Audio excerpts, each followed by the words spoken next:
are known to be gigantic. However, they're also known for being quite small. I mean, a Class 01 hyperdrive for an X-Wing, that's fast, but it's still an X-Wing. It's just a cockpit. Dear Star Wars fans, where the fuck does Luke Skywalker keep his food, water and air in the tight, inconveniencing cockpit of an X-Wing? Yeah, if an X-Wing would obliterate, an X-Wing from Star Wars would rape the Dominion and maybe even the Borg. However, the X-Wing cannot be used for anything personal, or anything out of personal, like mining for resources, researching, helping the human species colonize planets throughout all of the Milky Way galaxy. You would have to strip down the X-Wing so people can learn of its techniques, then try to replicate, as in copy, the tech, which is circumstantial. Meanwhile, there's Millennium Falcon, which is way better than the X-Wing. It's twice as fast, and while it's not as powerful, it's still more powerful than Star Trek ships. While a weak Star Trek ship would still be more than enough for a few things. It doesn't have anything like room for 100 people. It's about 30 meters long, like a Dana class runabout. It's tightly compacted. It's not built for joyriding or comfort. It's far more of a personal thing for somebody like Boba Fett, or Bosk, or Han Solo. If a threesome is sex with 3 people, and a twosome is sex between 2 people, why is handsome a compliment?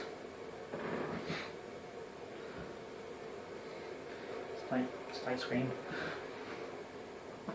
I would like to bring this up for a moment. Oh wait, my video is nearly 40 minutes long. I should have made a script for this shit. I'm not in over my head. Overrated term. Yeah, so should you pick a Star Trek ship or Star Wars ship? Well, that'll depend on the ship itself. I definitely prefer an X-Wing than a Constega class from Star Trek Enterprise. However, I would pick something like the 600-odd meter long Galaxy class starship of Star Trek more than an Imperial 2 class Star Destroyer, even though the Star Destroyer is about 2 or 3 times as long, many times taller, and can fit more people on board, more resources on board, and more researchers on board. But what would you do with a ship? I mean, obviously the average person would use a starship for mining and making human colonies where humans have never gone before. But what is an individual going to do if it's like an X-Wing? You could try to take over planet Earth for a day or two, as even though you would be virtually indestructible in an X-Wing, as you are far more powerful than all of planet Earth's military combined. Just checking the time. I mean the battery. While an X-Wing would be virtually indestructible, and basically a god compared to all the power of all Earth's military combined, it still needs fuel, and there's no means of mining. There's no transporter, there's no mining equipment for an emergency, none. With an X-Wing, you're fucked. With an X-Wing, you can just fly around firing at shit all day. While with something significantly slower, I'm talking with a Dana class runabout from Star Trek Deep Space Nine, is 30 meters long, like the Millennium Falcon, but it's a shuttlecraft that has far less facilities on board. It has a talking computer, it has a transporter, it has a replicator. You can put a few people on board. It's a much better option. Here's how you should pick either Star Trek ship or Star Wars ship. Late 24th century Star Trek, 23rd century Star Trek, or big Star Wars. I'm talking like comparing the USS Enterprise to a Star Destroyer. We're talking things that are small, things are big, but both of them are about as advanced. Which is odd considering the Star Destroyer looks like it has all the technology of the refitted Starship Enterprise. But they're not copying each other, it's just similar technology. Both film series started out in like the 1980s. Of course they're going to have a few similarities or two. Then, lower than that, you should pick either a roomy Star Wars small ship or Star Trek ship. What about technology? Which is better? As I've just explained, Star Trek seems to be winning. Star Trek has all sorts of things like replicators, transporters, holodecks. The technology is denser, so you can have more room on board and equally big on the outside ship. The computers are capable of talking and even capable of playing games with a user. Like Geordie LaForge playing a game on board, and the shuttlecraft playing a game with one's computer. Name all of the planets in the Milky Way galaxy. Oh, that's easy, LaForge replies. In order. In alphabetical order. And LaForge is like, yeah, just a random game, and the computer waits for the guy to say, that's easy. Yeah, it is an example of Star Trek tech.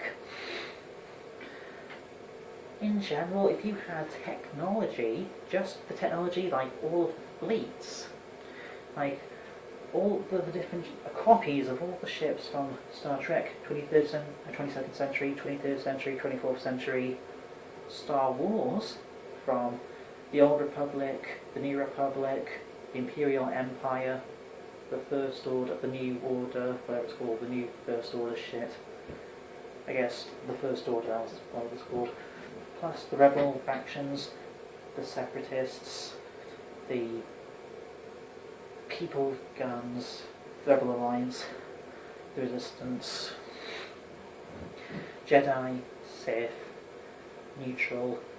Taking all the different technologies from all the different fleets, Star Trek 24th century beats surprisingly a lot of Star Wars. Beats Trek 23rd century, which is on par with something with a part of Star Wars. Beats Star Trek 22nd century.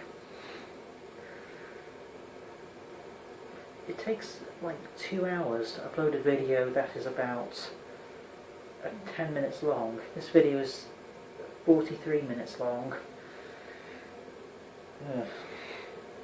Which have been heavily extended due to some other interrupting. We're not an American household, we can't have a bathroom downstairs plus upstairs. I mean, that's an American household. Which reminds me, for many future videos, I'll be discussing which is best out of different energies. Solar, wind, tidal, hydro, geothermal, and algae biofuel. Coming soon. When it comes to tech, mostly Star Trek is winning, followed by Star Wars, which is losing, but it's not as much as you might expect. Which means the results. Technology, Star Trek is winning, mostly. Weaponry, or faster-than-light travelling, Star Wars is winning. Out of the two, preferably Star Trek. Although the ships are nowhere near as fast or as powerful, they're still more powerful than most of planet Earth's military combined, and they're still fast enough to get to other planets safely, while being big enough to fit with quite a few resources on board. What about resources like pornography? Computer. That's what it's for. Computer. Right, what about... I'll try and stretch this to about 50 minutes. I have about 6 minutes remaining. I've been talking about all the ships of Star Trek and Star Wars. Why not count other bits of technology? Well, as I have already explained, the science fiction universes. Well, but what if you lived in those universes? Should you rather live in, or would you rather live in something like Star Trek or Star Wars? Star Trek society beats Star Wars society. Star Trek, even in the later parts of the 22nd century, was something that we humans in the 21st century refer to.